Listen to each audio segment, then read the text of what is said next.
That hollers at this year.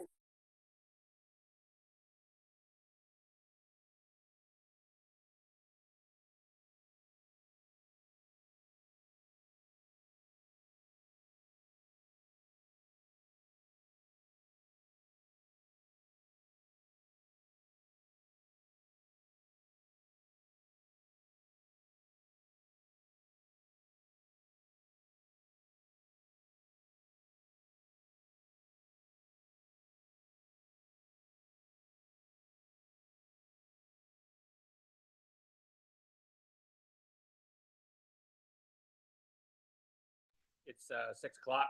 I'd like to call the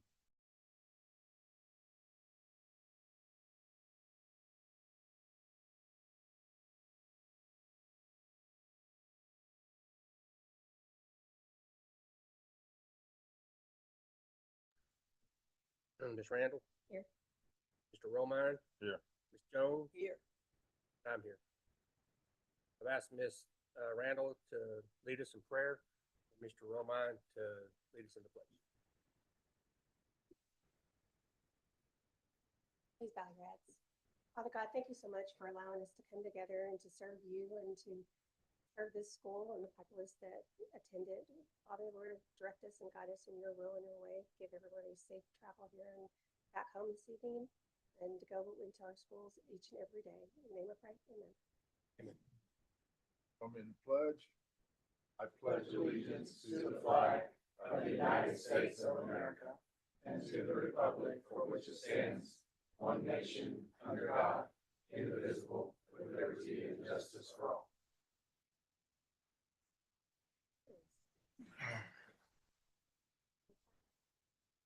I seek approval for the agenda for the meeting, for this meeting, October 21st. Second. Have a motion and a second. All in favor? Aye. All opposed? Motion carries.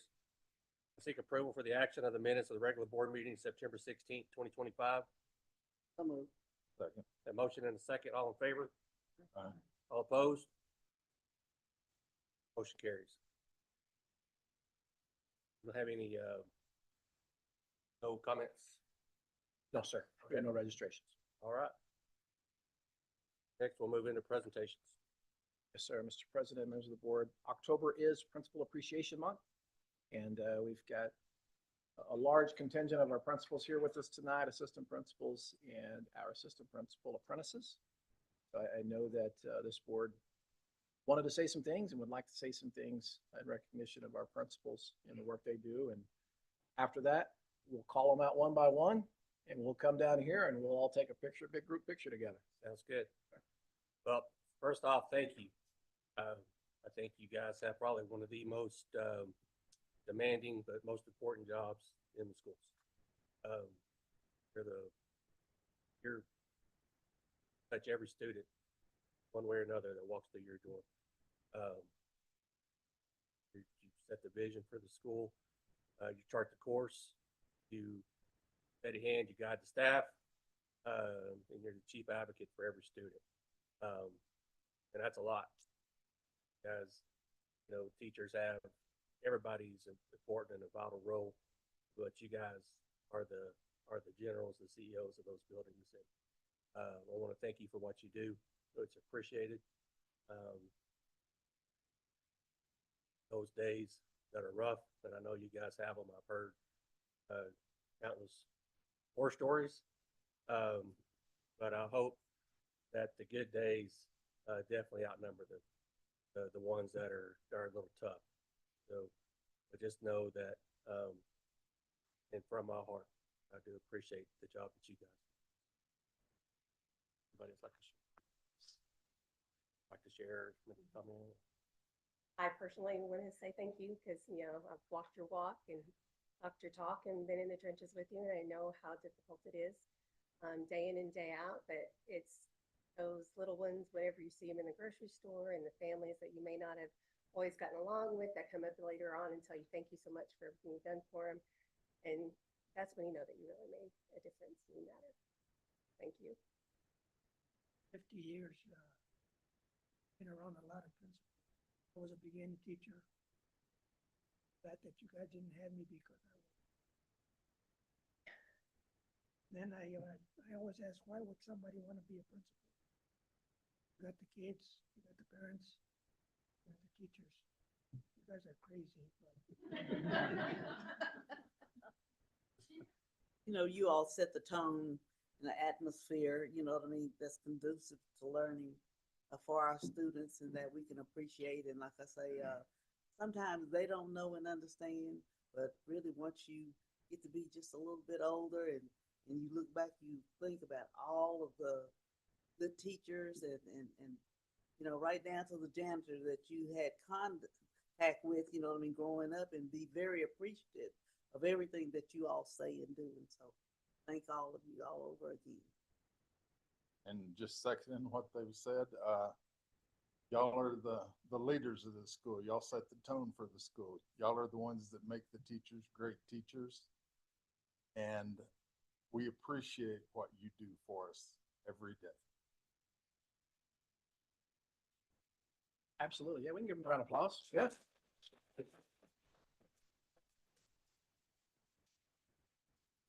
So what I'm gonna do is I'm just gonna go through as I see you here, and I'll call you out. Come on down. We'll fill in the front, fill in the back with the large group. Everybody move at the same time. He's gonna calm down. Angela Reyna, College Lane. Casey Griffin, Highland. Guadalupe Saldana, Will Rogers. Jennifer Carlson Mills. Kelly Inman, Sanger. Pam Hightower, Southern Heights. Those of you that sat on the end, I apologize if someone's in the middle. Yvonne Carpenter, Hobbs High. Alex Lopez, Hobbs High. Heather Campbell, Stone Elementary. Juan Carlos C-Tech. Krista Phelps, Coronado. Melissa Crombie, Apprentice. Robert Phelps, Freshman High. Veronica Arguello, Heiser. Adam Sherfield, Freshman. Anna Contreras, Murray. Chanel Scott, Hobbs High. Drew Rickman, Houston. Belinda Everhart, Southern Heights and Jefferson. Kayla Stratton, College Lane. Carrie Gribson, Jefferson. Eligio Gonzalez, Heiser. Keith Lakin, Hobbs High. Jennifer Scheller, Broadmoor. Lana Weldy, freshman. Y'all start filing up back here if you want. Yep. Yep. First time you get to be tall. Mike Ryan, Highland. Pat Duran, Edison. Chantel Phelps, Southern Heights. Jason Parrish, Hobbs High. John Gilcrease, Houston. Lacey Lindsay, Apprentice. Melanie Karimi, Taylor. Nick Bartlett, Murray. Ralph Skinner, Highland. Stacy Williams, Hobbs High School.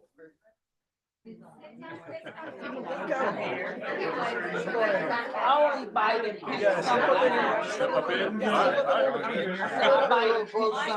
Okay. Yep, I'm filling right here. Lacey, where's some more space right there? There you go. Wherever you want to go. I'm tall enough that I'm Hey, hips and lips, hips and lips. Hips and lips. All right, and if you can't see me, I can't see you, and he can't see you. All right, so can y'all see me? Yes, ma'am. Okay. What'd you say? All right, already?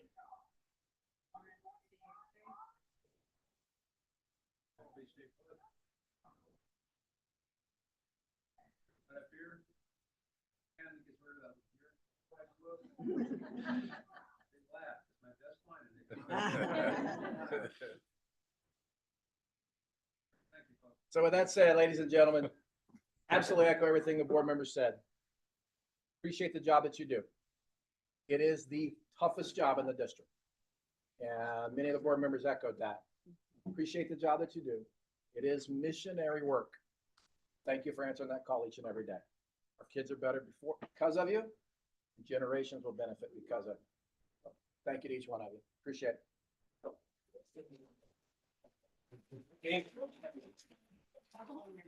And you got credit for a board meeting.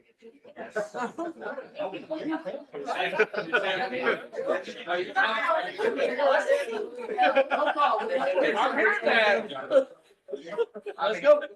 Hey, don't leave me hanging. Hey, Mike. Let me hanging. But down.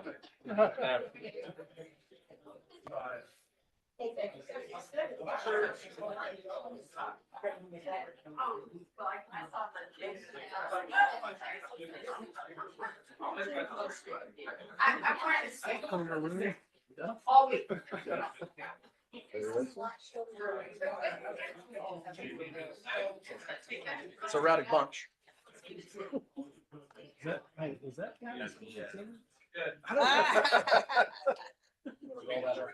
Oh, my God. Oh, Yeah. We don't make them It stay. only counts for the whole half day. if they leave early.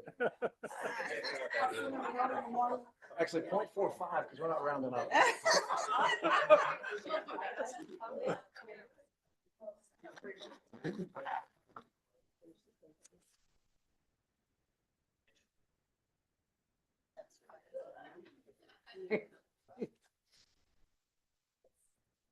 was an easy one to get away with.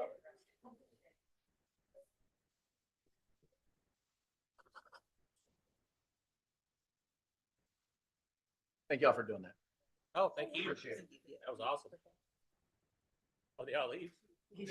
Yeah. Jerry told them they got credit, so they. Those of them that stay and they get extra credit, I guess. Well, I'll have to tell them, you know, I'm on the school board now and I still owe one more credit, so I gotta get my credit now. Right. That's good. Yeah, because you did run off with that last time. Yeah. Okay, you're up to. Your name's on the list. All right, good to know. Next for presentations, we have one of my favorite groups in the Hobbs, My Power. Thank you, guys. Well, I'm so excited to say that we are now celebrating 15 years that we've been right here in the school district. So thank you guys so much. And in fact, since 2010, we have empowered 14,852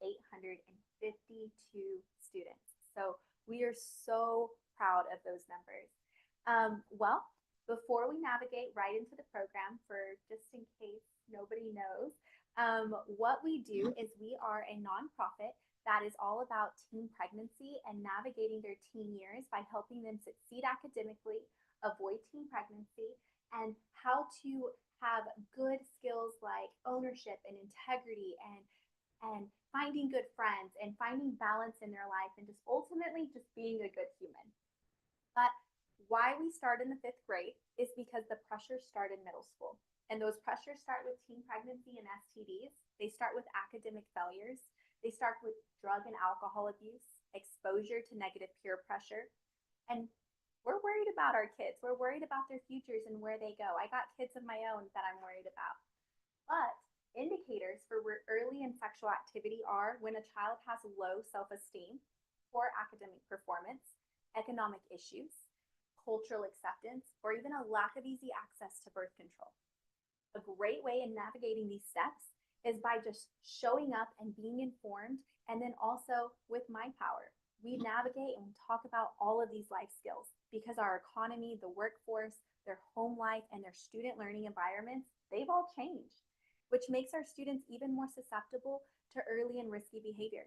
So we offer 3 programs to our kids at no cost. And our first one is our mentoring circles, which is my absolute favorite. This is for 5th grade girls and boys that are going into 6th grade, and this is hosted in Hobbs, Jow, and Carlsbad schools. Our mentoring circles program this year, we had about 650 parents or family members that attended their graduation, with 270 students that graduated from our program. So we work with data analysts, curriculum evaluators, and our epidemiologists to make sure what we're doing is evidence-based, but we're also creating a true dynamic change. So from our data analyst, Dr. Beto Escamilla, some of the responses that the students had said with our pre and post assessments were that they loved how fun My Power was, that they learned new stuff and they learned how to love themselves better, that we cared for them like family, like someone really cared about them. They loved that they liked activities and how they were able to open up with no judgment, their crafts and the fun things that we did. They loved the free snacks. They learned how to say no and speak up for themselves. Now, those are some of the responses from the kids, but some of the most important responses that I love getting is from the caretakers because they're almost like a third party. So, the kids get to come, they get to be a part of the program. The mentors are very hands-on, but the caretakers, those kids have to go home and talk to them. So their feedback is the most important for me. But some of their responses was, I think my daughter has strengthened and deepened her connection with other girls while in my power, which I believe will benefit her and other girls as they go into middle school. It's been good for her to hear and to learn from other people's perspectives as they've gone through the program together. Another parent said it has been a huge help in giving her the knowledge about her body as she turns into a young lady, and it has allowed her to be a part of a girls group. It has helped her feel comfortable being surrounded by other students. It has also helped her learn and grow. It has helped him learn to stand up and say no and to stand up to peer pressure. It has allowed my son to be more open. I have also noticed that he wants to be more involved in activities, and he's more outgoing after attending. So those are some of the feedback that we got from parents. Now, our second program is our middle school edition program. This is for 6th through 8th graders, currently only for girls, but we are open to maybe expanding that for our boys program next year. So that one right there takes place from August to December, and we are currently in that program right now, and we have about 1,100 girls registered in that program. And then our third program is our leadership camp, which is for girls that are entering into 6th grade. This is for every girl all throughout Lee County. We had 159 students, and we were able to host it again this year at CTEC over here at the state-of-the-art building, and our students loved it. We fly in Quantum Learning Network, which is an international agency that specializes in teaching students with visual, auditory, and kinesthetic learning. So we flew in the curriculum writer herself, which was Kim Mason. And then we also have the new owner, which was Patty. And both of them ran that camp simultaneously. And it was absolutely amazing. We had 159 students. This year, we worked in 13 students and served 1,524 students just this fiscal year. So with so many diverse families that came and signed up to our program, we were reminded of what truly mattered most, and that's the people, our students, our volunteers, our donors, our schools, partners like you. You are the reason why we are able to do what we do. So thank you. I'd also like to say that My Power has lowered teen birth rates by 79% in that 15 to 17-year-old category and 71% in that 15 to 19-year-old category. But that's been a community effort, you guys. You have played one of the biggest parts in making that even come true, you guys, because you allow us access to your future. So thank you. So I'd like to say that we can confidently say that we are always innovating and creating new strategies, making sure we stay within evidence-based parameters. And I also have come with a request to humbly ask so kindly. I had the brilliant idea of incorporating a therapy dog into our program. So with your permission, I would love to introduce Remy into our schools, which is a sheepadoodle, and she's so cute. And she just got certified. She is licensed and she has insurance. But with your permission, I would love to bring her into the schools. The service dog? Well, I guess since it was my brilliant idea, I got stuck with her. But I have her, so I had to get certified as a handler. So she is supposed to stay with me at all times. And she's a sheepadoodle. She's about this tall. She's super sweet. She's already been practicing going to different places. And I would love to take her into the schools that we are at. But I know that a couple other schools like College Lane has actually asked me to take them into just be with I think they have like a special needs wing there, and they want the dog to just go in there and be with those kids. But I told him I had to have y'all's approval first, which I definitely don't mind. Housebroken. She is. That's great. She's very I love obedient. animals, that's why I keep. I was I gonna got two bring her, girls. but I thought that was pushing the envelope. I wanted to see her and I would have had her right here by me. That's all I'm saying. Aw. Well, she is amazing. So she is actually first a service dog. and she was donated to us. So as a service dog, she's able to actually detect if a child or adult has low blood pressure. So if you have low blood pressure, she would alert me, and she would go and she'd rest her head on your lap. And if you were actually about to maybe be have a seizure, she would also alert me. And how she does that is she would face directly at the child, and I think she picks up her right leg, and she would bark twice. And then it would be my job to figure out who that child was and get them help immediately. So she is a service dog first, but service dogs, you're not allowed to touch. So they're on you, but you can't touch them. That doesn't really work with the program that we have. So we just went through an extensive training. It was about 3 months, I think it was, and we had to go to Lubbock every 2 weeks, and she had to learn how to become a therapy dog as well as me managing her on being a handler. So we just got certified for that. So what is the certification? What organization is it through? So he is with the Lubbock Elite Dog Program. So he specializes in teaching police dogs, military dogs, stuff like that. And then she's with that therapy component. And her service dog is also through him. So we kind of it's kind of a dual, but they expire. So you have to get it renewed every year. And it's going to be up to the board on whether they want to renew the service dog component, but the therapy dog component for sure would be renewed every year. But the service dog, I don't know if the board would want to, but I mean, I would keep up with it if they wanted me to. Danielle, I appreciate that and love the idea of the service dog board. Given that it's a presentation item, I would caution against authoring approval. We have had discussions with other students in the past in reference to service dogs, and legal counsel has advised us that could be HIPAA violation. Okay. A dog hits on someone else. So we're navigating that piece in terms of the health side of it.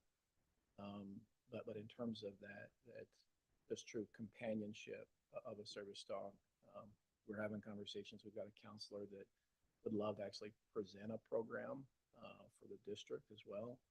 And so, love to have more conversation about it. It's a maybe. What's that? Well, it's not a no, it's a maybe. It's not anything right now Okay. because it's a presentation, not a request. Okay, that sounds perfect. Well, does anybody have any questions for me? I know it's a wonderful program and like I say, been around, and I'm very glad that the numbers, especially in Lee County, have come down. Like I say, there, what time we were the highest in the state. I'm not sure where we fall, but that's what's Currently number 10.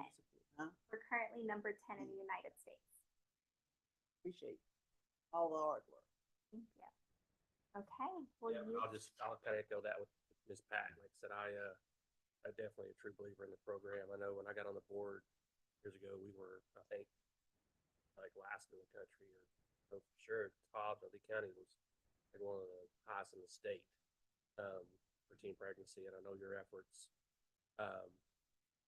along your team and your partnerships have really driven those numbers down. So it was funny. I was going through some old pictures. My daughter just graduated this year, Avery, and I saw a picture of her with the what you get at camp, the spirit stick. yes. I had a picture of her with the spirit stick. Oh. So I was going through there. I saw that the other day. So it's and I saw the presentation on there. So thank you all for everything you do. We're proud to partner. Well, thank you. Well, you guys have a good afternoon. Thank you so Yeah. much. Bye. Appreciate it. Next item's instruction.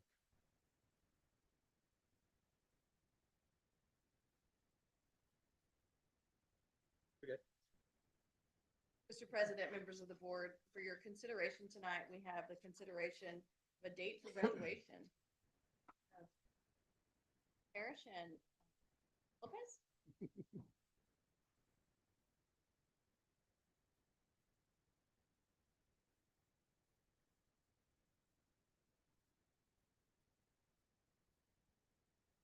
Mr. President, members of the board, Mr. Strickland, recently Hobbs High School staff conducted a survey of graduating class of 2026 regarding the preferred date and time of graduation in May.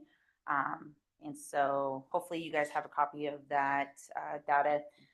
So for consideration, we're looking at selecting May 22nd, 2026 at 7 p.m. as the date and time for graduation to occur. In the event of any inclement weather, a backup date of the morning of May 23rd, 2026 is recommended. Questions, comments? On that weather, roulette wheel there. So, yeah, that went really good last year. It did.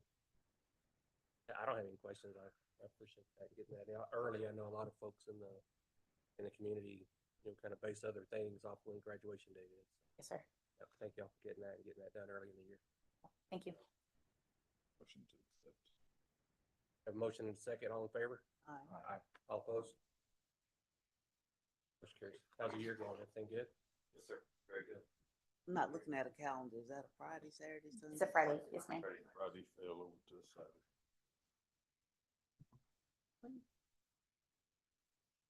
Awesome. Thank you. Thank you. Thank you. All right, thank y'all. Thanks, guys. Mr. Byrd, Human Resources. President, members of the board, first night, you have your informational reports. We have certified employment. 4 individuals have come on board since the last board meeting. In our classified, we had 8 individuals accept jobs with us. We did have 2 certified resignations and 8 classified as of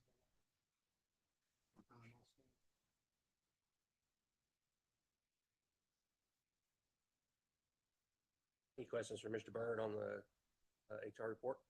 You keep fighting to just try to keep your head above water, don't you?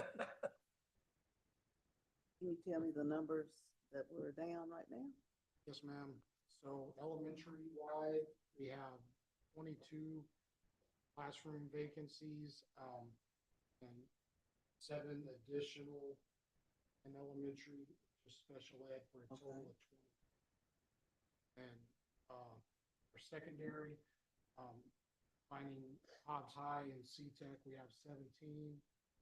The freshman school has 6 openings and 3 middle schools combined. At the secondary level, that's a total. Appreciate that.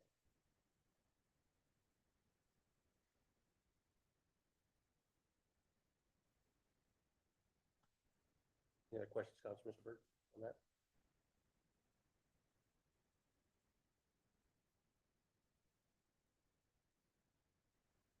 So, Mr. President, members of the board, first off, I'd like to thank Ms. Engel, who put together the presentation. Did a very nice job, a lot better than what you'd have got if I would have tried to do anything. And Mr. Romine had mentioned, trying to keep our head above water. And I don't think it's any secret to the board or anybody in the room that there's a teacher shortage nationwide. And so one of the things that we've looked to do are just different ways, because the traditional pathway, while it still exists, isn't always just pumping out the number of candidates that meet the needs of our district. So what we're going to do tonight, we're going to kind of tag team this a little bit, but we're going to kind of talk about the different programs that we have here with the schools, in order to try to fill, hopefully one day, every position that we have. And so you have kind of a list there on the second slide of kind of the programs that we go through, and we'll touch a little bit on each of the programs, and then Ms. Engel will kind of finish up kind of talking about some other initiatives that she's kind of come up with to help retain people and do some of those sort of things. So the first program that we want to talk about is the Grow Your Own, which is something that was started in 2022 with Mr. Young and Mr. Strickland when they were put in touch with the National Grow Your Own Center out of Nashville. That was probably about a 2-year process of working through what that program was going to look like. And then Mr. Young Beld on me about a year in, and so I got to pick up where he left off. And so we actually got that started in the fall of 2024. And one thing that I do want to mention about the program, it's the only statewide recognized apprenticeship program for teachers or educators by the Department of Workforce Solutions. So, you know, we will have individuals that will reach out to us from across the state saying, hey, I'm interested. And I said, that's great. Come on, move to Hobbs. Well, I live in Rio Rancho.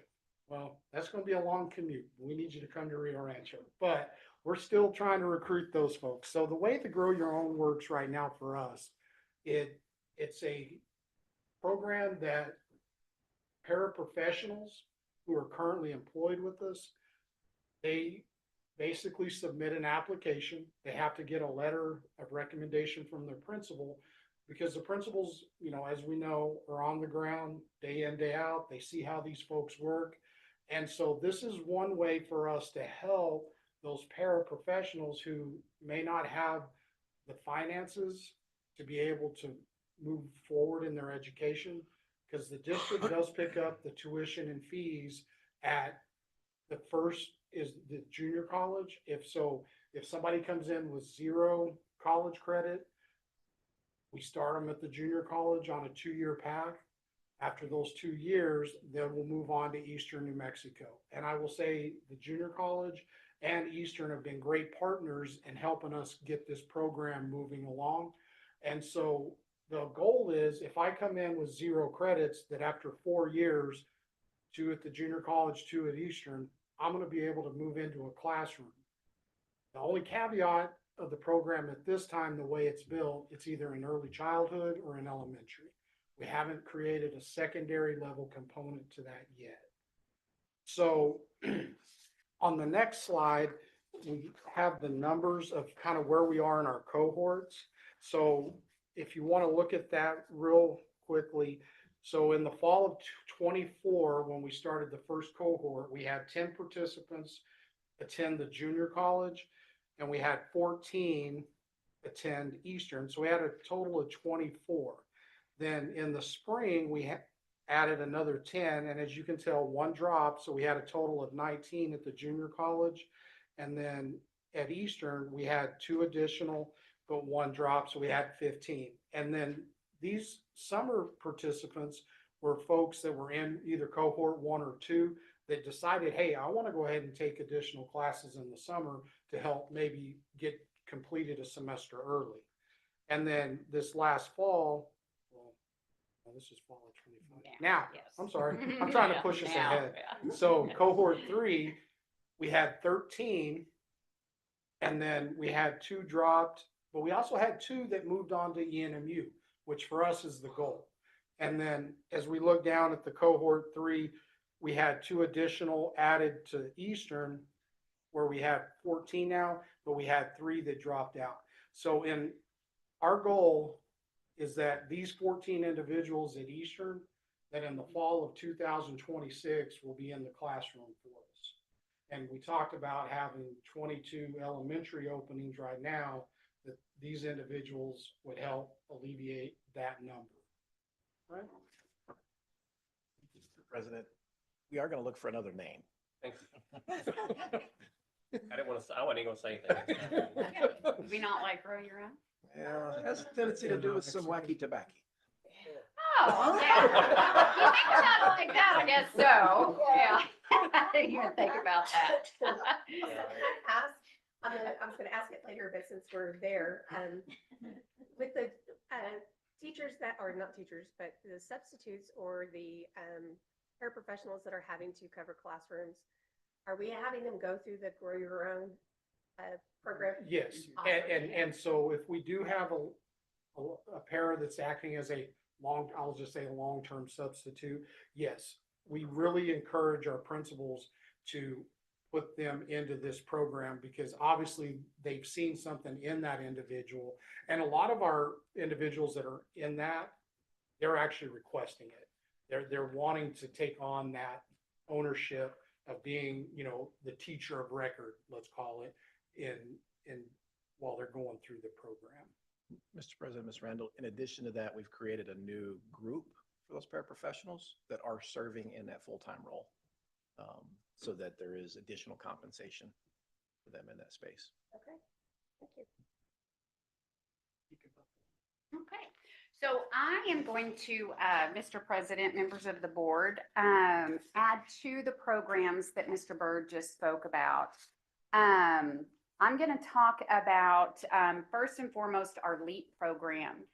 And LEAP stands for Leading Education Through Alternative Pathways. And it's a program, it's a New Mexico PED accredited alternative licensure program through CES, which is the Cooperative Educational Services. And we use CES for a lot of different things. But the LEAP program is for aspiring educators that have a degree in a non-educational field. Okay. And so they can go through the LEAP program, they can apply and go through the LEAP program, and it's an 11-month program. It's very intense. The LEAP participants that I talked to, it's pretty exhausting, but it's very, very good, and they walk away very well prepared, okay? So it's an 11-month program, and they are the teacher of record for that classroom while they're attending and going through that program. And they go through that program in a cohort of 200 participants statewide, okay? And so what it is it's night, it's evening and weekend virtual professional development. It's not your traditional college class where they sit and it's textbook work. It's really hands-on professional development. So they do night and weekend virtual, and then once a month they meet in their smaller cohort. So our participants are in the Southeast cohort, so they Southeastern New Mexico cohort. So they attend in-person PD in Artesia, okay, a weekend, a Saturday a month. And then they do meet in the larger cohort of 200 a couple of times in Albuquerque. Okay, so then they get to meet with everybody. It's usually at the end. They meet at the beginning and the end for a big celebration. But going through that program, they are they're working on like lesson plans. They're teaching them strategies to help struggling readers, classroom management strategies, those types of hands-on things that your traditional college class or course usually, doesn't teach. And so once they complete the 11-month program, they leave the program with a certificate of completion. Their LEAP instructional coach helps them apply for their New Mexico license. So they apply for their level 1 alternative license. And then they're a certified teacher. So it's pretty intense. On the next slide, what they have to provide their transcripts of their bachelor's. So LEAP can see what they have their degree in and the path that they need to take. They have to have a school district recommendation letter, and they have to be the teacher of record for that classroom. They have to go through an interview through LEAP. Very seldom do we have anyone that doesn't qualify to participate in the program. The few that we have had that did not qualify, it was because their GPA in their previous degree was too low, so they weren't admitted into the program. But those are very, very few and far between. So very few and far between. We utilize the LEAP program to certify our secondary educators, 6 through 12, as well as special education. We do have one outlier who is doing dual, and you're going to see her in a minute. She's doing dual. She's doing elementary and special education. So she's going through the LEAP program through their elementary pathway. We use NMJC for our elementary alternative pathway. It's a little more cost effective. So. On the next slide, we're in cohort 7. So Hobbs has been participating in the LEAP program since 2019. And if you notice, the numbers do fluctuate, and those numbers fluctuate based on the number of non-certified teachers that we hire or teachers that do not have a teaching degree. Okay, so this year, we're in cohort 7 and we have 9 participants in cohort 7. Okay, so any questions so far on the LEAP program? I had one, so once they complete the program, do they still have to do their test for their license, for their, They do. okay, Yes, sir. they get certified through the LEAP, and then they still have to go do their teacher license. Accreditation. Accreditation. Yes, yes. So within the LEAP, there's a couple of teacher testimonies. I'm not going to read them word for word. I just kind of want to hit the highlights. Kristen Gregory is a high school 101 teacher at the freshman school. She was a health teacher last year. She's moved to high school 101. Her degree was in criminal justice, and she had a master's in health administration. So she went through the LEAP program. And Kristen highlighted that LEAP gave her the structure, support, and confidence she needed to start strong. The learning experience was both practical and encouraging. And she really highlighted the one-on-one coaching from her instructional coach through LEAP, because all of the instructional coaches in LEAP are former teachers. So they've lived it, they've experienced it. And some of them are just newly out of the classroom. And then Mr. Alvarez, he is a special education teacher at Heiser Middle School, and his degree, he had a Bachelor of Science in Electrical Engineering, and he took the special education pathway. And he said LEAP was one of the most valuable experiences in his journey as a teacher. He gained practical knowledge and strategies that he could immediately apply to teaching. And that's what I kept hearing over and over, talking to these different teachers: practical strategies, practical, things that they can apply right away. And so what's good about that is LEAP had their accreditation visit on October 1st. And so we all came together virtually, and it was a lot of the different stakeholders. It was people that actually, work for LEAP or work for CES. It was school districts. It was colleges and universities. And one of the things that stuck with me most was NMSU.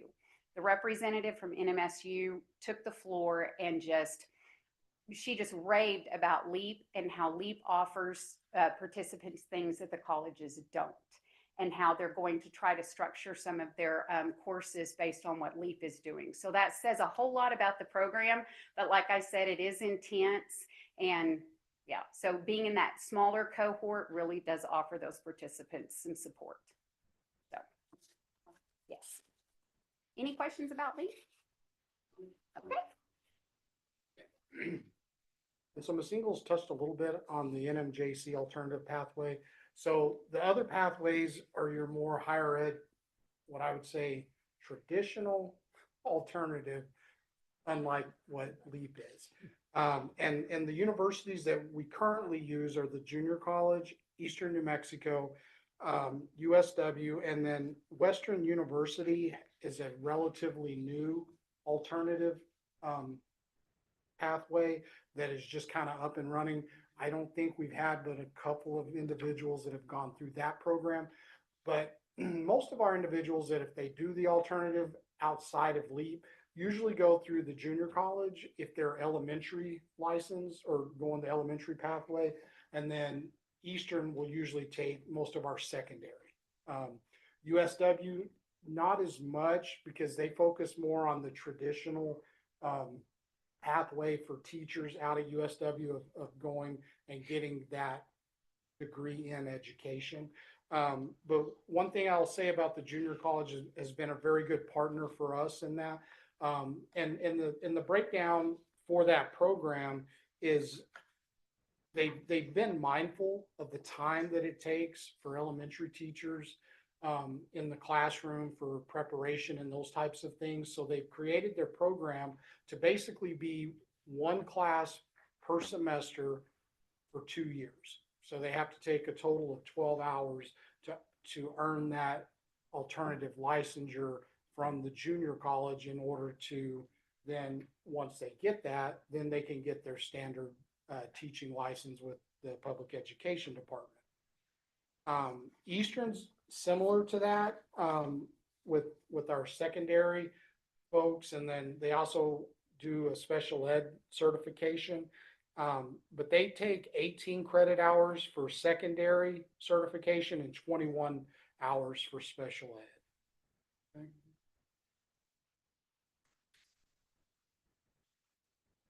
any questions on the alternative traditional higher ed? And then we still do the traditional career and college fair recruiting. We cover the ones here in New Mexico, in Texas, and then up into Oklahoma, where these are basically your teacher candidates that are going to school to be teachers. And so I know some of the success that we've had in the last few years is at UTEP in El Paso. We've been able to get individuals that have come out of El Paso that'll come, and we've had lots that'll come and they love it and they stay. The other thing that's helped is some of the financial burden that those school districts in El Paso have had that have allowed us to kind of pluck folks to, come and work for us. And then you'll notice there on that slide, one of the things that we do offer a moving stipend anywhere from 1,000 to 5,000, depending on certification as far as what area that person's teaching. So we are trying to offer that incentive as well. And one of the young ladies you saw on the certified list of hires, she was one that we recruited last month, actually. And she started with us this week from El Paso. And so we're going back to El Paso November 21st. They're having just an educator fair. So it's all education. So that's exciting. Brian, when you're bringing in new people, what about housing? Is it? What about Well, housing? So that's been a topic of conversation. I'll defer to the superintendent. Yeah. So, Mr. President, Mr. Calderon, absolutely a valid concern. I will share that have had some conversations with other public partners in Hobbs about some potential opportunities in terms of development of what we're terming, and I don't, Andy, don't use this phrase because it's not a phrase yet, but essential housing for those members of our community that are meeting the needs of the public service sector. Eunice has some, JAL has some, Artesia has some, and so it's not anything that we've gone down that path before as a school district, and so larger school districts, we're not seeing them do that. The smaller school districts are as a recruiting tool. Even the Public School Capital Outlay Council, they have a teacher housing initiative. Technically, they have one. They've put a pause on it so that they can study what's appropriate. And it was only only your small and rural districts were allowed to apply to that. So we are having some discussions at this point in terms of what's possible with some other partners here in Lee County, or particularly in Hobbs, to help address that need, because you're exactly right. I mean, we lost out on a nurse and an instructor this summer that also had 3 kids, and they couldn't find a house suitable for the 5 of them, and they chose not to come to Hobbs. And so those are absolutely real needs, and that's been some of our conversation as partnerships. So good question. And I wish it was one of those magic wand things. The only thing. Absolutely. That's right. There's more layers to that. That's exactly right. So another partnership that we have is also through CES, and we utilize that partnership for the SITE training. And SITE stands for School Improvement Technical Expertise. And what they do, so think about CES is kind of the overarching umbrella. So you have LEAP over here and SITE over here, and they're very different. So SITE focuses on professional development, and they focus on customized professional development for both new teachers, veteran teachers, administrators, instructional coaches. If you need training, they're going to provide it. They have somebody on their SITE team that can provide that training. And so one of their main goals, and the goal that they always talk to teachers about, is embrace the joy of teaching. When you leave that site, site gives us, they provide professional development for the full year. And so whenever they leave, teachers leave that professional development that year, that's what they remind them of. Embrace the joy of teaching. Okay. And so we utilize site for our new teachers, and we've utilized it for a few years now. What we do is we have 2 trainers from site that come in, and they come in on a Thursday. It's always the second Thursday of the month, and they go into classrooms and they do pre-conferences with teachers before they go into their classrooms.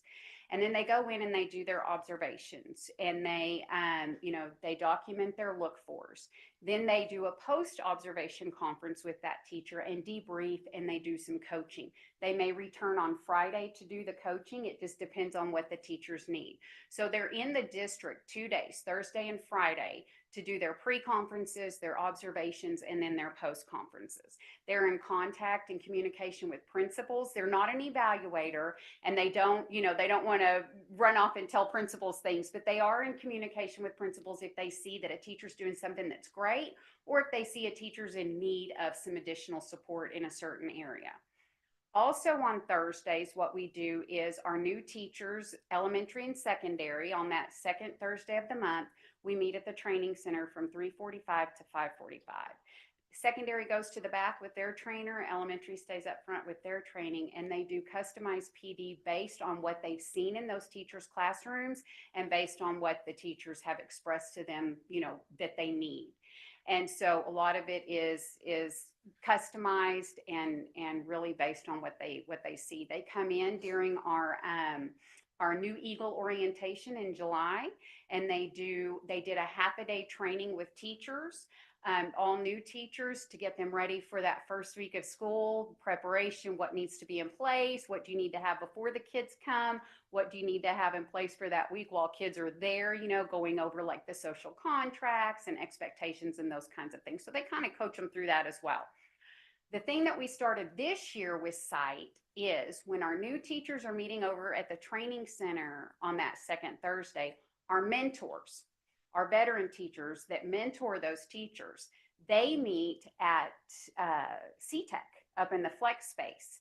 And there's a trainer that comes down from CES through the site program and does professional development every month with our mentors. And because a lot of times mentors, they have to be a level 2 teacher at least, and they have to, there weren't a lot of criteria in place. And so the first PD that they did was how to talk to your mentee, how to have those professional conversations where your mentee doesn't feel like you're evaluating them or that you're, telling them what to do, but you're having those professional conversations where they feel valued and not criticized. And so their PD was based around that, and now it's just growing month to month. Last month, they did a great PD. She gave each of the mentors an AI program they had to get in groups and research it. They researched an AI program. They had it do lesson plans and activities, and then they had to come back and present it to the group to see how that's going to help teachers because, AI is the new up thing right now. And so that was pretty exciting. So we do utilize site. We utilize them a lot, and they've done some really great things. So any questions on site? There's a couple of teacher testimonies on the next slide. It's funny because Mr. Chavez, he is in our LEAP program. So he's a first-year teacher going through our LEAP program, and he's the welding teacher at CTEC. And his degree was in welding. So Mr. Chavez said that after the coaching visit, because the coaches do go in there, like I said, on Thursdays and Fridays, he felt a sense of confidence he felt a sense of confidence after the coach observed him, gave him feedback. He said he walked away knowing that he wasn't doing everything wrong, that he was actually doing things pretty well. Okay, so that sense of confidence is a huge thing. Cassidy Brown is a high school science teacher, and she said the coach creates an environment where new teachers feel comfortable learning, growing, and reflecting on their practice, which is important. And then Alex, I told you earlier that you were going to meet Alex. She is our outlier. She is going through the alternative. She's going through LEAP, and she's going through LEAP as elementary certification as well as special education. She's a special education teacher at Southern Heights, and she said the training equips teachers with useful job shaping knowledge, and it's very, very practical. So we've gotten a lot of good feedback on the programs, and I watch those teachers come in, and it's 3:45 on a Thursday afternoon, and they know they have to stay till 5:45, and they don't come in dragging. They come in ready to go, ready to learn. So that's been really exciting. That's the exciting part of HR, I think, or what I love about it. So yeah. So any questions on site? Okay, and come visit us on that second Thursday. We would love to see you. A couple of more things that we have in place to support aspiring educators as well as current educators. All of our new educators go through Capturing Kids' Hearts during New Eagle orientation. So usually it's right after New Eagle orientation. They go through the 2-day Capturing Kids' Hearts initial training in July. We also, Mr. Byrd already talked about how we partnered with USW, Eastern, and Western for student teacher placements. We just placed another student teacher yesterday through Eastern, which is really great. Also, Teach New Mexico. That is a New Mexico initiative, and it's kind of a one-stop shop for aspiring educators. And so anybody can contact NM Teach, Teach New Mexico, and they will direct them to who they need to speak to in the district or where they need to go to online to get the ball rolling on getting enrolled in classes or what they need to do. They also offer $1,000 scholarships for aspiring educators, and 2 of our paras were awarded those scholarships, and they are in the Grow Your Own program. So what happens is we use the scholarship money first. They have to use that scholarship money first, and then Hobbs picks up what's left over. And so that's been very helpful as well. So we're trying to promote the Teach New Mexico as much as we can. They're great people, and they just try to help direct people where they need to go. The last thing I want to talk about is our exit interviews. We've done exit interviews in the past. We've kind of revamped them a little bit this year, and they're in person. So whenever an employee resigns, retires, or leaves the district for any reason, I do an exit interview with them just to determine why they left or why they're leaving. What we can do better to retain our employees. Do we need to reshape our culture? Do we need to put different things in place to retain our employees? So there's a lot of different things we can get from those exit interviews. And so I've been doing those in person and gaining a lot of information so that we can, make changes where we need to, or add training, professional development, support here, support there. So. Any questions? One thing I had was, do we have a program, or y'all try to recruit our high school kids that's going to education when they graduate? I can take that. So, Mr. President, great question. Actually had a conversation just Thursday, I think, at CTEC.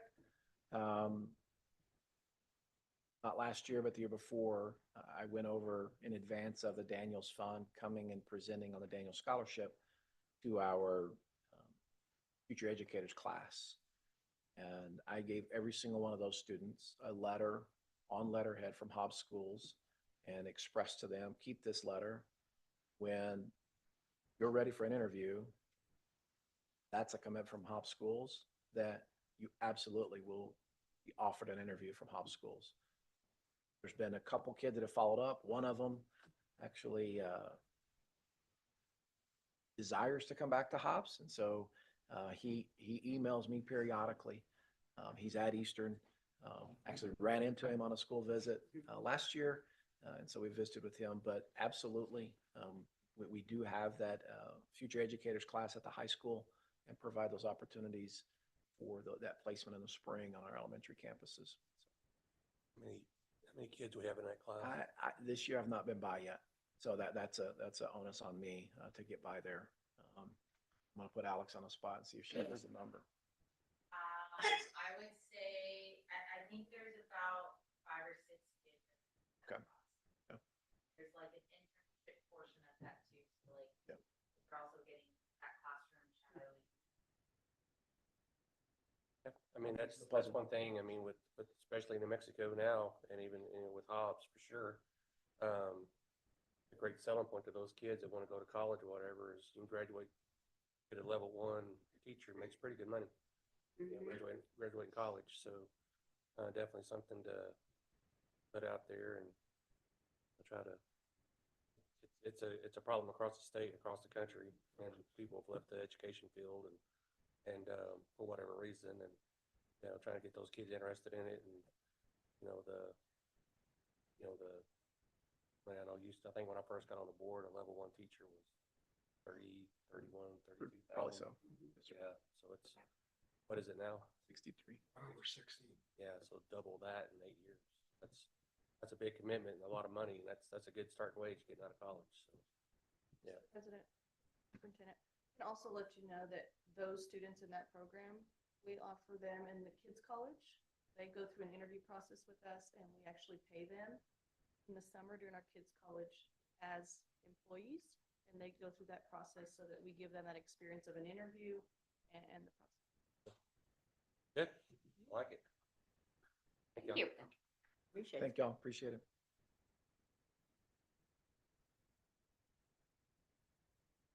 Mrs. Bird, Deb. I don't know why Terry always puts me after HR. I'm sorry. I know a guy can. Mr. President, members of the board, I have some early data. It is unembargoed at this point. It's not our designations or our vistas, what a lot of people refer to as vistas. It's part of it, but it's not the whole picture yet. This is just proficiency. The proficiency charts that are in your board packet are for English, or I'm sorry, ELA, English Language Arts, math, and science from the 24-25 school year. So last year's results. Now, schools and teachers and principals have had access through the vendor programs that give the test to individual student results, but these are the official state accountability results. And so it only includes students that count in the participation side of things. They have to be enrolled a certain amount of time they have to be in 2 snapshots. There's some business rules that go along with that. But so if you see other things that come from the vendor files, sometimes the numbers are a little bit different, but they're really, really close. These would be the official state numbers, the numbers the state is going to use for our NM Vistas report card and school designations. So the first sheet is ELA proficiency rates. And one thing that the state did in their memo is that they went back 3 years and showed trends. And so I did the same thing for us so that you don't just have this year's information, but you can see what it has been, what it was in 23-24, and then also in 22-23. I don't like to go back a whole lot further than that because of, world issues that weren't really resolved in the 21-22 school year yet. So I like to start with 22-23 because I think it gives you a fair picture of kind of life back to normal. But you can see for ELA that Hobbs had 41% proficient in ELA on all state assessments, and the state is at 43%. And then you can also see that that's an increase over the last 2 years of 8 percentage points. The state is an increase of 5 over the last 2 years. So we are gaining ground faster than the state is in that area as a district. That's 3rd through 8th grade and 11th grade. But then I broke it out for secondary is the next box on that sheet. And for each of the 3 middle schools and for Hobbs High, these are their English Language Arts proficiencies, percent of students that were proficient or advanced over the last 3 years. So 22-23 up until this past school year. So all of our middle schools and the high school have increased at higher than the district rate. Hobbs High, 9% over the last 2 years. All three middle schools, 12% over the last 3 years, whereas the state's only been 5. So we're gaining ground again faster. And then the elementaries, that's only grades 3 through 5. They're the only ones that take the state assessment. But you can see trend data. I didn't put a number on every single bar because it got a little busy, but the current year's number is on there. I will tell you that Booker T. Washington, that's a 15 percentage point increase over the last 2 years. Taylor Elementary, that's a 12 percentage points increase over the last 2 years. Jefferson, 10 percentage points. So there's some celebrations there for sure, especially when you're looking at over time. There's no questions on ELA. I'll go to the second page, which is math. Same situation. It's 3rd through 8th grade and 11th grade, represented in all grades. You can see that as a district, as a state, our math is kind of stagnant over the past 3 years. No huge gains or decreases as a whole group. Also, the secondary, broken out there, Heiser has stayed very consistent the last 3 years. Both Highland and Houston have seen relative increase. Houston with +6 percentage points over the last 2 years. And then Hobbs High also staying very consistent at 9 and 8%.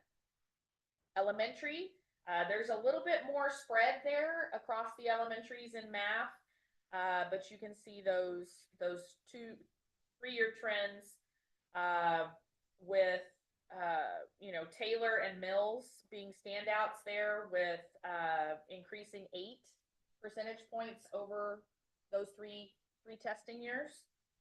And then the last page or slide is science. And science is, there's not a whole lot of change in it either. I mean, it's a little bit stagnant, as is math. And while at the middle schools, we've seen a couple percentage points gains, which is more than the state, I will say, over the last 3 years. Highland with an increase of 3 percentage points in the last 3 years. Houston with 2, Heiser with 1, but the state has only had a 1% increase as well.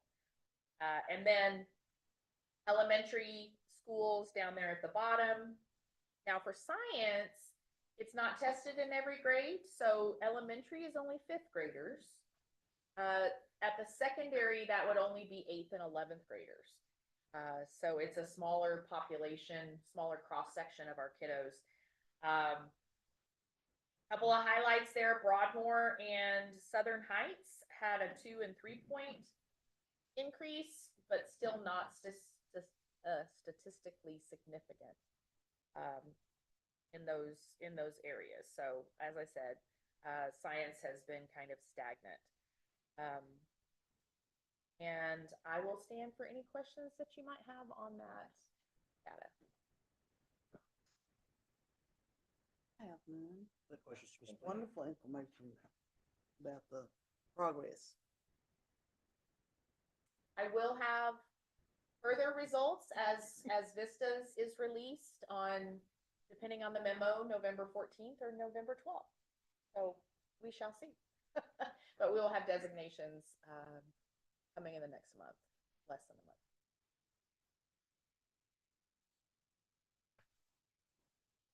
And one reason that we have you between Mr. Byrd and Mr. Young is we can't have that back. Oh, no. We'd all be nodding off.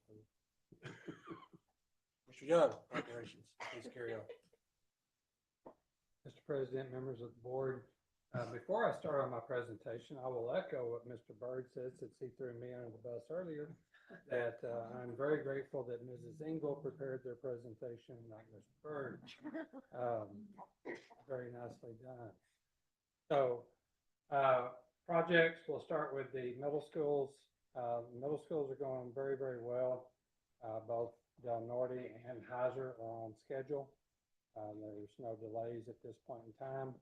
We're also on budget, and so that's always good news. We continue to work around the perimeter of the buildings. You'll see things called Area B and C and D and E and A. And that's kind of the progression they're going. So just kind of give you a quick background on that. Area A is the administration and fine arts areas, the choir band areas. Area B is our academic wing that houses special ed and our sixth graders. And Area C is our academic wing that houses seventh and eighth grade. Area D is our commons and kitchen areas. Area E is our gymnasium. Okay, Andy? Yeah, I'm good. Needs water. Go ahead. So when we're looking at right now, I kind of combined both projects. So these are kind of generalized as far as the schedule goes. But they're continuing to, as they go around the perimeters, you're laying your foundations, your footings. You got plumbers coming in. After that, you've got electrical coming in, and then they're laying the rebar down, and they're putting the moisture barrier down, and then they're laying slabs, and then they're erecting steel. So they started with B. As they finish B, not as they finish B, but as they finish the electrical and plumbing, they're moving on to area C. They're pouring the slab on B. Electrical's continuing on. The footings are ahead of them. And so right now over at Del Norte, you've got steel erection already on areas B and C. At Heiser, you've got steel erection on area B. So about 2 weeks separation between Del Norte and Heiser. So Del Norte is a little bit ahead, which we need it to be. We have to have that one finished first, for sure. But it is going very, very well. Andy got to come out today and see some of the work over at Heiser. So any questions concerning the middle schools? Continuing on, systems-based PSFA reviews. We do have engineering services going on for electrical and HVAC upgrades, Taylor and Mills.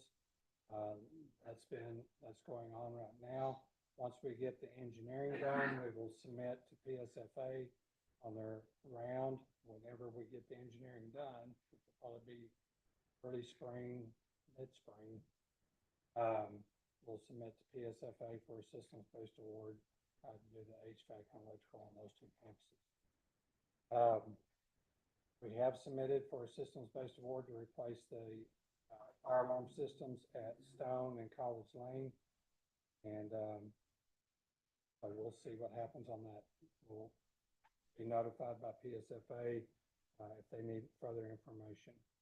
Facility master plan that will kick off November the 10th with our architectural firm. Once they complete their reviews of our campuses, that'll take about a week and a half to get through all of our campuses. We'll then compile everything, and then after Christmas, we'll start meeting with our FAC committee along with that architectural firm to develop our next 5-year priorities for the district. Those include renovations, repairs, and also possibly any other new construction our FAC committee recommends.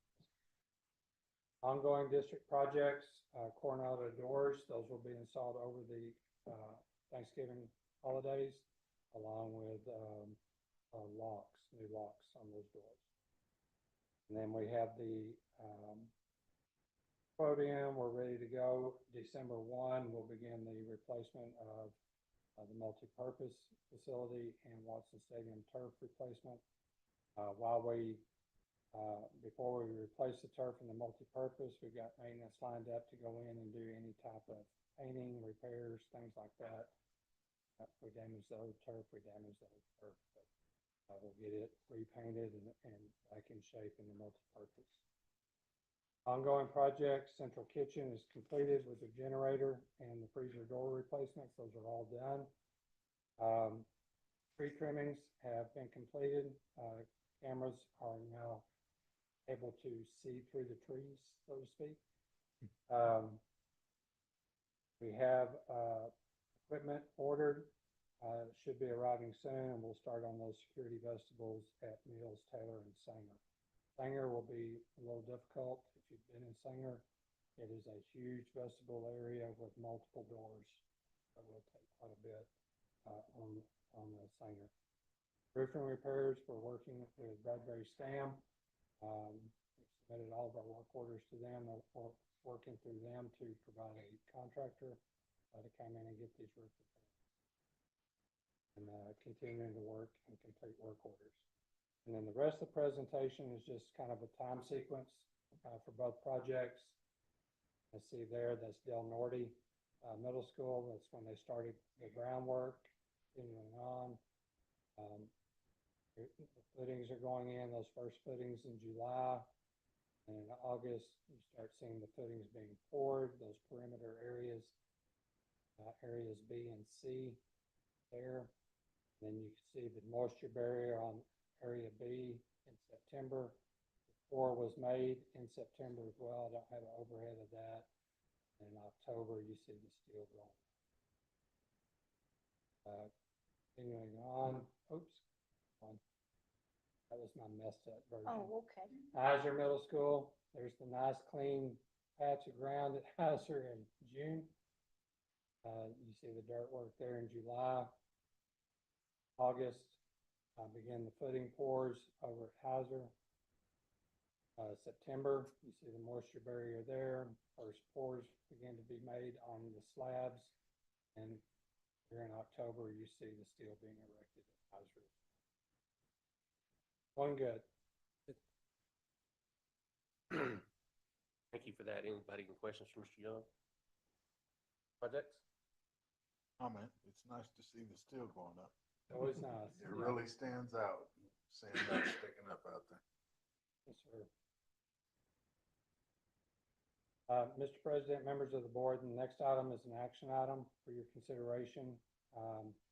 We received notice, Mr. Strickland received notice, he forwarded it to me, that the Public School Council, Capital Outlay Council was meeting on October the 8th to do a disbursement under House Bill 450. Hobbs Schools was awarded through that council meeting an award of $445,870 based upon the formula that they utilized. Last week, we had several members of our team in Albuquerque. Sean Drake, who is the Vice President of the New Mexico Facility Managers Association, met with Larry Tillotson, who's the interim director of PSFA, asked him, how is this formula created? He could not answer. Okay. So in there, you see the amounts allocated to all the districts throughout New Mexico. You see what Hobbs got. I'm not going to make a negative comment about $445,000, but I will say that I was a little surprised at what other districts got compared to Hobbs. I noticed Lee County. I went and checked all theirs, and they got baseline for the most part. Pretty much.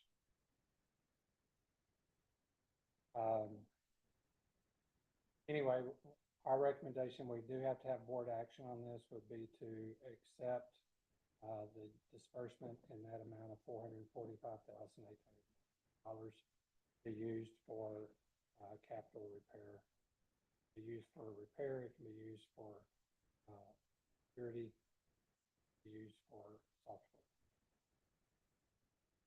Got a lot of roof leaks right now. Make a motion that we approve the consideration of House Bill 450 in the amount of $444,870. Have a motion to have a second? Have a motion and a second. All in favor? Aye. All opposed? Motion carries. Merry Christmas. Say no to the money, but No, no, ma'am. Put it to give you. Business, Mr. Lashaway. Mr. President, and members of the board, for your consideration tonight under business, we have headers A, B, and C that include consideration of expenditures for August and September.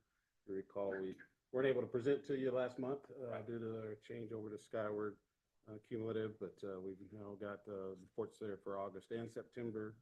Consideration of investments and the consideration of 3 bars. The first one being initial budget for Title II, Part A, for teacher and principal training and recruiting.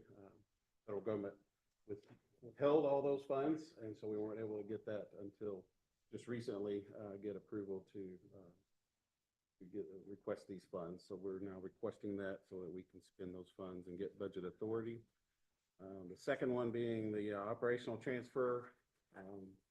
Instructional department, Dixie has worked with her folks, and we're shifting some funds to make sure we got enough, or try to start getting more funds for our textbooks.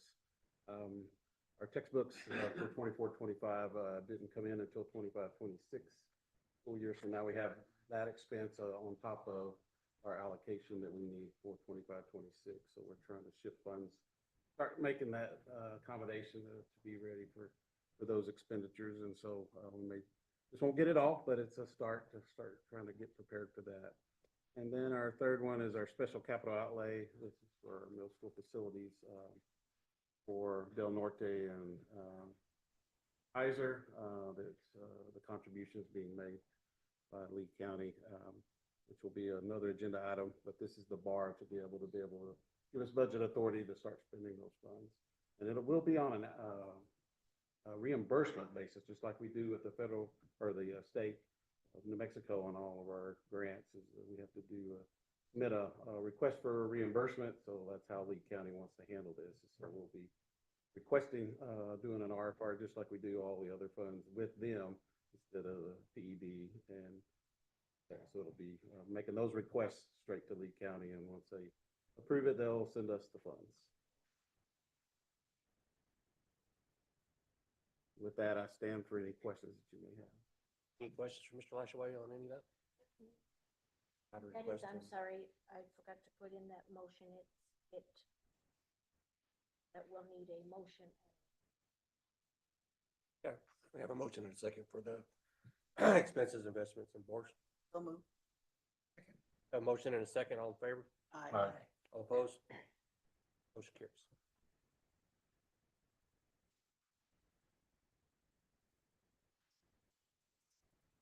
Mr. Strickland. Sir, Mr. President, members of the board, I have for your consideration this evening the first reading of policy JICJ, which is the Student Wireless Communication Device Policy. If you will remember, the legislature in 25 adopted a bill called Senate Bill 11 that directed school districts to have a policy. Did not say what the policy would be, but it did say that you would have a policy. As we were wrapping up the school year, we did not have that regulation from PED yet. And so our district coalition asked that we forego adopting the rubber stamp policy in favor of allowing the district coalition to inform what that policy would be based upon those practices in the classrooms. So we began that back in August. We had the conversation with the district coalition, had feedback, and began to formalize what that would look like in September. We met last week as a district coalition to have in front of you what you see. And largely the campuses are already behaving in this manner.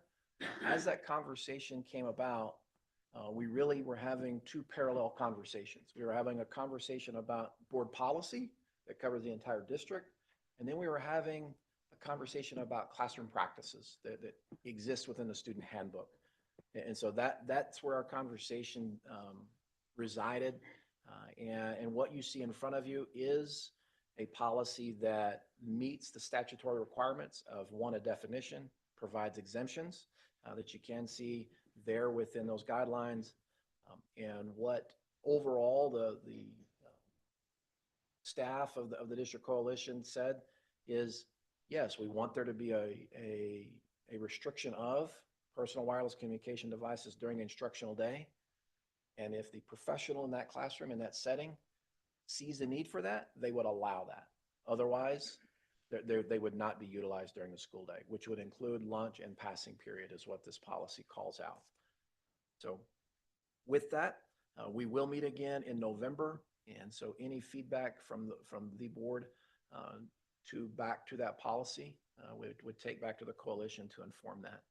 Not really taking action on the handbook side of it. We'll do that once we have a board policy that informs that handbook policy. With that, I would stand for questions for policy JI, CJ. Questions from Mr. Strickland on the device policy? And none, that's a motion of approval. So move. I'll second. A motion and a second, all in favor? Aye. All opposed? Carries. Mr. President, members of the board, the next item I have for you is really information. As we're all aware, the Public Education Department no longer allows for parent-teacher conference days to be seen as instructional days. They removed those as an allowance, and they are following what's in statute now as a result of the lawsuit that is in front of the Supreme Court for appeal. We don't have a date yet. We're not parties to that lawsuit as a school district, but we do know it will be in front of the Supreme Court for appeal on a ruling in terms of hours versus days. As we had the conversation with the district coalition, we said, parent-teacher conferences are still vitally important to the success of our students. The coalition recognized that. We sent a survey out to our families, and that survey confirmed that and said we would absolutely want to have parent-teacher conferences continue. So it provided an opportunity for a unique conversation, because many of our staff have been a part of Howes Municipal Schools when we've always had the 2 dedicated days. However, there's a good portion of our staff that says, we've done parent-teacher conferences forever. That's an expected part of our responsibility as an educator. And so, yes, the dedicated days were nice. However, they weren't always as productive as as effective, because we didn't see the parents that we needed to see. So we took the opportunity to say, then let's define what parent-teacher conferences should be. And what you see there is literally an artifact at this point that defines the why of a parent-teacher conference. It provides the guidelines, so the what and the how, the practices. How would parent-teacher conferences be constructed? And so as we have members of our staff that have never had a parent-teacher conference outside of those 2 days, not like I said, they haven't visited with parents, but seeing that as that's the time for that to happen, we wanted to provide those practices. And so this is information for that. We are continuing to advertise and highlight what effective parent-teacher relationships look like, both to our families as well as to our staff. So you can see that information there in terms of what those parent-teacher conferences are. That I would stand for questions on that. Questions on that? Yes, It's sir. an important part of the day, so. Yes, sir. Figure out a way to get around that. Next item we have is our regular election. And as we sit here today on October the 21st, we are 2 days away from Election Day. And seeing that it's 7:28, we're now within 2 days of polls closing. 2 weeks of polls closing that would close at 7 p.m. on November the 4th. What you have there in front of you is really an update, just as we've done since August when this board took action to have our mid-levy election. You can see that calendar there in the first few pages. October 7th, early voting did begin. And then as recent as this weekend, early voting began here in Hobbs. So the Lee County Annex is now early voting location. I would say go vote. I voted on Saturday. It was a breeze, walked in. And the only advice I would say is there is a backside to the ballot. Because of our 2 questions, one of those ends up on the back. So make certain that you look both sides of the ballot to make sure you're voting for both questions on the mill levy. You can see there an update on our presentations. The ones in yellow are the ones that have been completed. Yesterday, Mr. Young was actually able to do that presentation for the sorority DKG, and with one final presentation scheduled currently for next week. Early voting, as you can see on that next page, or 309 in your packet. Lee County Annex, early voting began there and is open Tuesday through Saturday from 10 a.m. to 6 p.m. Yes. And then also the Hobbs City Hall Annex. I was looking at both of those going, those are the same places. They're not the same place. So 2 early voting locations here in Hobbs with the Hobbs City Hall Annex as well, open Tuesday through Saturday, 10 a.m. to 6 in advance of early vote, or in advance of voting day on November the 4th.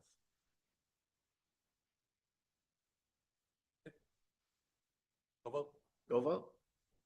Next item I have for your consideration, as Mr. Lashaway pointed out, we are extremely grateful to the Lee County Commission for their support of Hobbs Municipal Schools to the tune of $19,549,718 for the successful construction of both Del Norte and Heiser Middle School. They took action in September after a presentation made to them in August, and it was a unanimous approval from them. And so that grant application is in front of this Board of Education, this body, to approve those grant funds from the city, from the county, my apologies, from the county,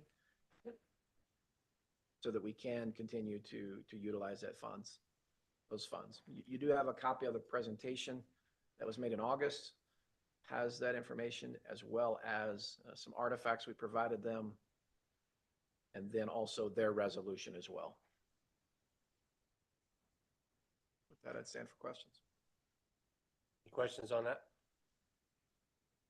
Have none. I'd like to take the opportunity to thank the Lee County Commission. That's a significant investment in our schools and our community, and we definitely appreciate that for sure. Make a motion that we have consideration of the Lee County Commission capital outlay funding. Have a motion to have a second? Second. Have a motion and a second. All in favor? Aye. Aye. All opposed? Motion carries. Mr. President, members of the board,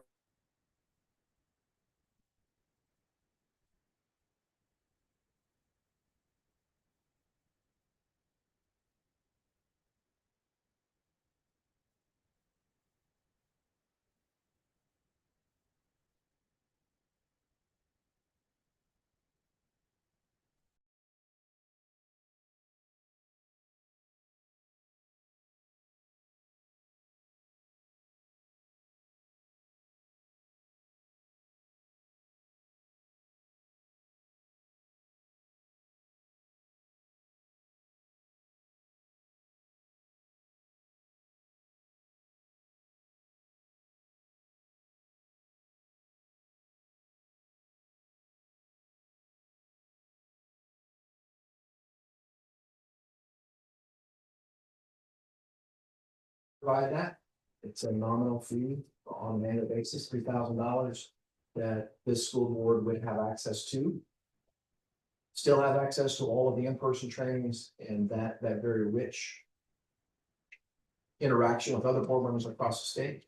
But this is another opportunity that you would have available in order to attain those 5 hours of training for veteran board members, and in addition, 10 hours for new board members. With that, would stand absolutely for any questions, or if Dana or Daniel want to provide any additional context to that opportunity. Daniel and Dana, thanks for being here. Mr. Strickland, thank you. Board members, thank you for inviting us to your board meeting tonight. It's been a while since we've sat in one. Thank you very much. We appreciate the opportunity. Thank you. We appreciate the additional supports there. There's an opportunity to get some training. Like Mr. Strickland said, it's not always easy to travel and, we definitely, wholeheartedly support Michigan School Board Association, the training they provide and the, enrichment, like, Mr. Strickland said, engagement we have with other board members, at those trainings, and this is another opportunity for us to, meet, and as we all do, everybody up here exceed our board member, required training every year, so, we definitely appreciate y'all providing this opportunity for us. Well, Mr. President, members of the board, Superintendent Strickland, I just want to say that we really would appreciate your feedback on our courses and how easy they are to get through or how difficult they are to get through, and what your thoughts are regarding this new endeavor that we're taking on. And basically, we need people that are sitting in the seats of board members that have been there for a while, and the opportunities that you have in person to complement that with an online program. So if you see that chance to give us some feedback on, hey, this is crazy easy or this is crazy hard, we would certainly appreciate that. Most definitely. Any other questions or comments? I make a motion for consideration. SK board training. A motion and a second, all in favor? All opposed? Motion carries. Thank you. Thanks, Dan. Thanks, Daniel. Thank you. Thank you so much. Appreciate your time. Thank you. Have a good night.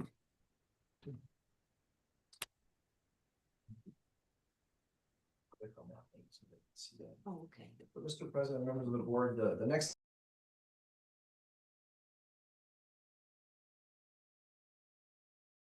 Of the New Mexico School Board Association, and by that membership, you are also members of the National School Board Association. It's not often that National School Board Association annual conference is in our neighborhood. I don't know that San Antonio is in our neighborhood, but considering the places it's been, it's much closer to our backyard than other places. But wanted to bring that conference to your forefront and be able to allow you all to have that conversation about attending that and the desire to attend that in April, and so that Mrs. Lopez could begin to make those reservations and registrations. You did go ahead and click on that link that's in your packets. You can see that, scroll up a little bit there, Terry. Being that it is in San Antonio, it does have that definite Riverwalk feel to it, but the dates are April the 10th through the 12th, and if you'll scroll down, we can look at that draft agenda. So the schedule at a glance is those 3 days there. Typically kick off with that opening general session there on the 10th at 2:30. There are some pre-conferences and pre-workshops that may or may not be of interest, but the general session would kick off at 2:30 on that 10th and would wrap up on the 12th, I believe, at 2 p.m. 4 p.m. With that, love for you all to have a conversation or discussion, or ask me any questions if I need to go find an answer. The only thing I would ask is whether or not any of those would transfer over as some of our hours. Good question. And I don't know that answer. I will find that out. I've been to a couple of these conferences. They're really good. So being on the state board, we have to go to these or required to travel to those, represent the state at the national level. So good conferences, good information. Usually have great speakers. I went to the one in Atlanta last year, and they had the vice president of Google AI was one of the presenters. They actually went through a workshop for using Google AI and different things, and it's pretty amazing some of the stuff that he could do with it for sure. I'm not that good yet, but yeah, it was definitely you get some some really good high level presenters and things like that at those conferences. And I know we go to the conferences and which are great conferences we go to across the state. You see the vendors. There's just hundreds of vendors there with different educational opportunities, different things that are some of the stuff that you see is pretty amazing. It's, I'll be there, so, Meet some friends. yeah, I'll be there with a couple of friends from up north, so. It has never been that, this Definitely, close. They've always had two of them on the East Coast and two of them on the West Coast, and so I've never seen it. Yeah. Except for when, we didn't get a chance to go to New Orleans, they moved it back up to Chicago or Yes, something ma'am. like that, but you know, that's I pretty think close. it's It's last few really- years been Chicago, San Diego, I think maybe, Atlanta was pretty good. And then, we also have the, that's coming up in April. I also have the, Leadership and Advocacy Conference in DC, February. But yeah, like I said, I think, we can discuss it or we can talk about it. But definitely worth the trip if anybody from the board would like to go.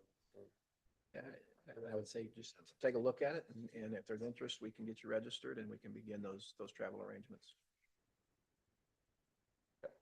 Apparently, we're scoring a lot of goals. Huh? Apparently, we're scoring a lot of goals next time. Sounds good out there, yeah. So, Mr. President, last thing I have are announcements. I will say our fall sports are actually having a very successful season.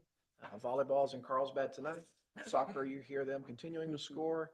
I think our boys and girls teams are both on a 9-game win streak. Don't tell them I said that out loud. But football is doing very well in addition to that, cross country.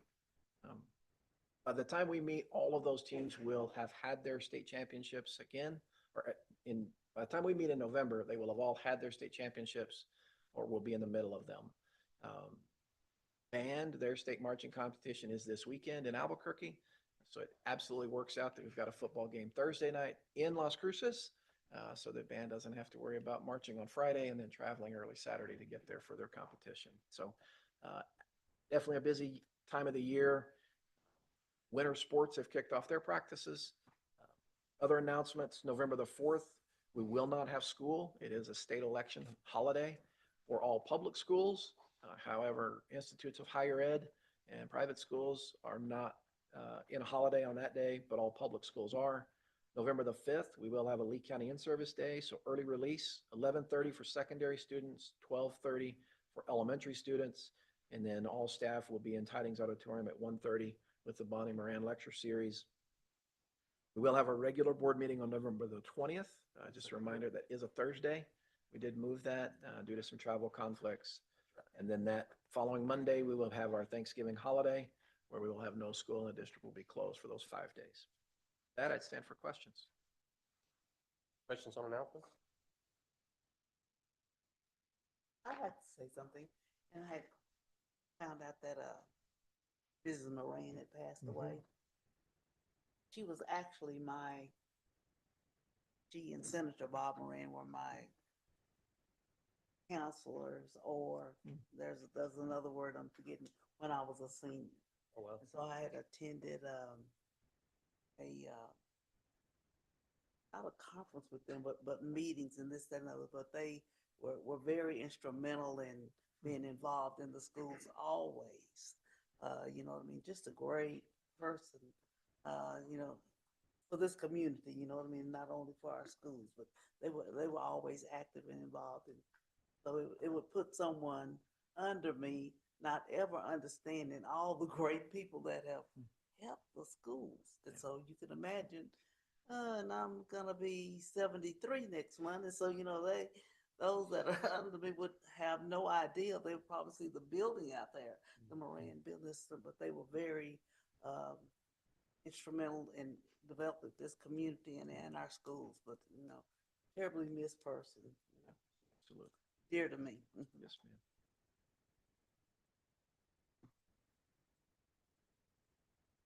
Vámonos. Motion and second to adjourn. All in favor? Aye. Everybody have a good evening.